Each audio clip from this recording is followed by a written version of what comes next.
અમદાવાદના Kalupur railway station પર ભારે ભીડ હતી. વિનોદ હાથમાં મોટી સૂટકેસ પકડીને ઊભો હતો. તેની આંખોમાં અમેરિકા જવાના સપના હતા, પણ દિલમાં પોતાનું ગામ, અમદાવાદની ગલીઓ અને પરિવારને છોડવાનું ભારી દુઃખ હતું. ધ્યાન રાખજે ભાઈ, ત્યાં પહોંચીને પહેલો ફોન ઘરે કરજે, વિનોદના મોટા ભાઈએ તેના ખભે હાથ મૂકતા કહ્યું. વિનોદ બધાના આશીર્વાદ લઈને પ્લેન પકડવા રવાના થયો. એ સમયે કોઈને ક્યાં ખબર હતી કે વિનોદનું અમેરિકા જવું અમદાવાદ શહેરમાં એક મોટું તોફાન લઈને આવશે. વિનોદ અમેરિકા પહોંચ્યું તેના બરાબર 2 જ દિવસમાં અમદાવાદમાં કંઈક એવું બન્યું જેની કોઈએ કલ્પના પણ નહોતી કરી. ગામડાના સંબંધોની કિંમત. વિનોદના ગયા પછી અમદાવાદમાં રહેતા તેના મોટા ભાઈના પરિવાર પર અચાનક એક મોટી આર્થિક આફત આવી પડી. વિનોદ જે જમીન અને ગામડાની મિલકતના કાગળો પોતાની સાથે અમેરિકા લઈ ગયો હતો, તેની કિંમત અચાનક કરોડોમાં થઈ ગઈ હતી, કારણ કે અમદાવાદની સરહદ પાસે જ નવો સરકારી પ્રોજેક્ટ પાસ થયો હતો. રહસ્યમય કાગળો. વિનોદના ગયા પછી જ પરિવારને ખબર પડી કે વિનોદ માત્ર ભણવા કે કમાવવા નથી ગયો, પણ તે પરિવારના એક જૂના કૌટુંબિક રહસ્ય અને વડીલોની વસિયતનો ઉકેલ લાવવા માટે અમેરિકા ગયો હતો, જેનો છેડો અમદાવાદની જૂની હવેલી સાથે જોડાયેલો હતો. અણધારી મુલાકાત. વિનોદ અમેરિકા ઉતર્યો અને અહીં અમદાવાદમાં એક અજાણ્યો શખ્સ તેના ઘરે આવીને વિનોદ વિશે પૂછપરછ કરવા લાગ્યો. આખા શહેરમાં એ વાત ફેલાઈ ગઈ કે વિનોદ કોઈ સામાન્ય છોકરો નથી, પણ તે એક બહુ મોટા કૌટુંબિક સત્યનો પર્દાફાશ કરવા જઈ રહ્યો છે. અમદાવાદના સરખેજ વિસ્તારમાં આવેલી વડીલોની જૂની હવેલી સામે એક કાળી ગાડી આવીને ઊભી રહી. ગાડીમાંથી ઉતરેલા વકીલે વિનોદના મોટા ભાઈ રમેશભાઈના હાથમાં એક કાનૂની નોટિસ પકડાવી દીધી. રમેશભાઈ, આ જમીન હવે તમારી નથી રહી. વિનોદ અમેરિકા પહોંચતા જ આ જમીનનો સોદો ત્યાં બેઠા બેઠા થઈ ગયો છે. વકીલના આ શબ્દો સાંભળીને રમેશભાઈના પગ નીચેથી જમીન સરકી ગઈ. અમદાવાદ આખું ઉનાળાની બપોરે શાંત હતું, પણ વિનોદના ઘરમાં ચિંતાની આગ લાગી ચૂકી હતી. રમેશભાઈએ વિનોદને ફોન લગાવવાનો પ્રયત્ન કર્યો, પણ તેનો ફોન નોટ રીચેબલ આવતો હતો. આ દરમિયાન અમદાવાદ શહેરમાં 3 મોટી ઘટનાઓ એક સાથે ઘટી. જૂના મિત્રનો પ્રવેશ. વિનોદનો એક બાળપણનો મિત્ર આકાશ, જે અમદાવાદ ક્રાઇમ બ્રાન્ચમાં હતો, તે અચાનક રમેશભાઈના ઘરે આવ્યો. તેણે જણાવ્યું કે વિનોદ જે ફ્લાઇટમાં અમેરિકા ગયો છે તેમાં તે એક ગુપ્ત મિશન હેઠળ ગયો છે. વિનોદ માત્ર કમાવવા નથી ગયો, પણ વર્ષો પહેલાં તેમના પિતા સાથે જે છેતરપિંડી થઈ હતી તેનો બદલો લેવા અને અસલી કાગળો મેળવવા માટે જિંદગીનું સૌથી મોટું જોખમ ખેડીને ન્યૂયોર્ક ગયો છે. હવેલી પર કબજો.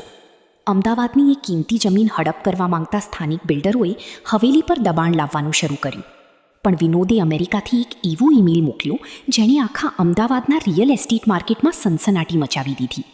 વિનોદે એ સાબિત કરી દીધું હતું કે જમીનના અસલી માલિક માત્ર અને માત્ર તેના પિતા જ હતા.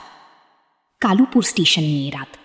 રમેશભાઈને યાદ આવ્યું કે જ્યારે વિનોદ કાલુપુર સ્ટેશનેથી વિદાય લઈ રહ્યો હતો, ત્યારે તેણે રમેશભાઈના કાનમાં ધીમેથી કહ્યું હતું, મોટા ભાઈ, કાં તો હું બરબાદ થઈને પાછો આવીશ, કાં તો આપણા પરિવારની આખી જિંદગીની ખુશીઓ આપી દઈશ. ત્યારે રમેશભાઈને એ વાત સામાન્ય લાગી હતી, પણ હવે તેનો અસલી અર્થ સમજાતો હતો. ન્યૂયોર્કના ટાઈમ્સ સ્ક્વેર પર ઊભેલો વિનોદ અમદાવાદના સમય પ્રમાણે રાત્રે 12 વાગે રમેશભાઈને વિડીયો કોલ કરી છે. સ્ક્રીન પર વિનોદના ચહેરા પર થાક હતો, પણ આંખોમાં જીતની ચમક હતી. વિનોદના ડાયલોગ. મોટા ભાઈ, અમદાવાદમાં બિલ્ડરોએ ધાકધમકી શરૂ કરી દીધી હશે ને?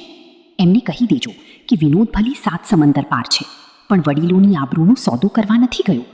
જે કાગળો એ લોકો આખા અમદાવાદમાં શોધી રહ્યા છે એ અત્યારે મારી પાસે ન્યૂયોર્કમાં છે. 2 દિવસ રોકાઈ જાઓ. અમદાવાદના નકશા પર આપણા પરિવારનું નામ ફરી મોખરે હશે. રમેશભાઈની આંખોમાં આંસુ આવી ગયા. આખું કુટુંબ જે વિનોદને સીધો સાદો અને ભોળો સમજતું હતું, એ જ વિનોદ આજે આખા પરિવારની ઢાલ બનીને અમેરિકામાં ઊભો હતો. ભાગ 2નો અંત.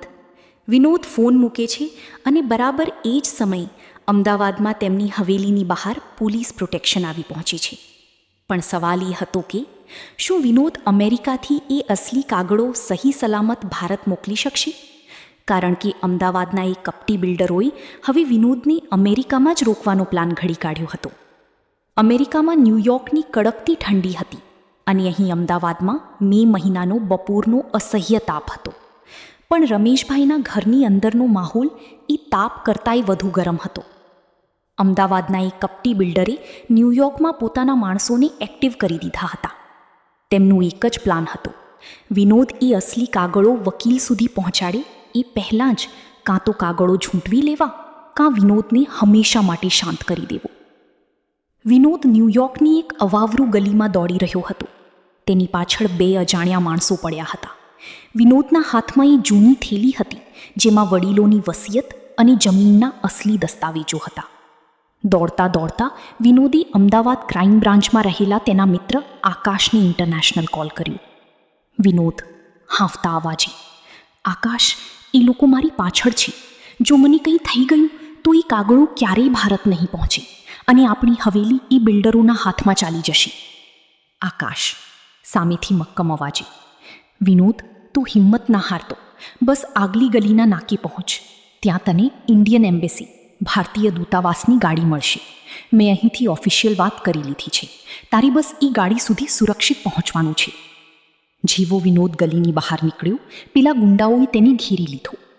વિનોદે પોતાની પૂરી તાકાત લગાવીને થેલી હવામાં ઉછાળી, જે સીધી એમ્બેસીની ગાડીના ખુલ્લા કાચમાંથી અંદર જઈને પડી. ગુંડાઓ કંઈ સમજે એ પહેલાં જ દૂતાવાસના સિક્યોરિટી ઓફિસર્સે એ લોકોને ત્યાં જ દબોચી લીધા. વિનોદ સુરક્ષિત હતો અને વડીલોની અમાનત પણ. બીજા દિવસે સવારે અમદાવાદની સબ રજિસ્ટ્રાર ઓફિસમાં પેલો બિલ્ડર ખોટા કાગળો રજૂ કરીને જમીન પોતાના નામે કરાવવાની છેલ્લી તૈયારીમાં હતો. રમેશભાઈ લાચાર બનીને ખૂણામાં ઊભા હતા. બિલ્ડરે હસીને કહ્યું, રમેશભાઈ વિનોદના ભરોસે બેઠા હતા ને, એ અમેરિકાથી અહીં નહીં આવી શકી. તમને આ કહાનીનો અંત કેવો લાગ્યો? જો આ વાર્તા સાંભળીને તમારા દિલને શાંતિ મળી હોય તો કમેન્ટમાં જય શ્રી કૃષ્ણ અથવા માં જરૂર લખજો. વિડીયોને લાઇક કરજો અને આવી જ પ્રેરણાદાયી અને સંપૂર્ણ વાર્તાઓ માટે આપણી ચેનલ નવીન વોઇસ સ્ટોરીને સબસ્ક્રાઇબ કરવાનું બિલકુલ ભૂલતા નહીં. ફરી મળીશું એક નવી સુંદર કહાની સાથે. ત્યાં સુધી પોતાનું ધ્યાન રાખજો. ધન્યવાદ અને આવજો.